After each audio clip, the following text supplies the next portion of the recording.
आणि आता आपल्याबरोबर आहेत मुंबई बँकेचे अध्यक्ष प्रवीण दरेकर. दरेकरजी, तुम्ही स्वतः या संदर्भातली मागणी केलेली होती. तुम्ही या संदर्भात भेटीगाठी देखील घेतल्या होत्या. मुख्यमंत्र्यांपर्यंत ही मागणी पोहोचवलेली होती आणि आता जो आज निर्णय आलेला आहे 21,000 कोटी जिल्हा बँकांमधून काढता येणार आहे. समाधानी आहात या निर्णयावर? नाही, निश्चितच हा निर्णय स्वागतार्ह आहे. त्याच्यामुळे जिल्हा बँकांना आर्थिकदृष्ट्या सक्षम होण्यास निश्चित मदत होणार आहे किंवा कर्ज वितरित करण्यास निश्चितपणे त्याचा हातभार लागणार आहे.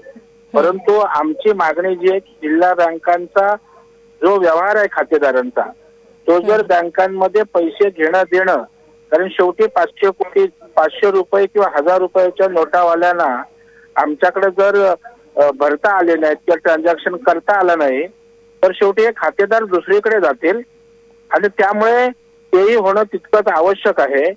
आणि तशा प्रकारची मागणी राज्य सरकारनं केंद्राकडे केली.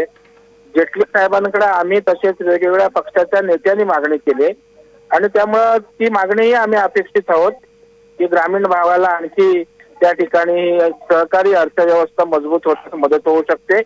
परंतु निश्चित मोदी साहेबांनी हा घेतलेला नाबार्डच्या माध्यमातला निर्णय निश्चितच स्वागतार्ह आहे, कारण त्याने सुद्धा या जिल्हा बँका आर्थिकदृष्ट्या आणखी सशक्त होतील. दरेकरजी, खूप खूप धन्यवाद या सगळ्या माहितीबद्दल. त्यामुळे आम्ही काही प्रमाणात समाधानी आहोत असं त्यांनी म्हटलेलं आहे. मात्र अजूनही आमच्या ज्या मागण्या आहेत त्या कायम असल्याचं देखील त्यांनी सांगितलेलं आहे.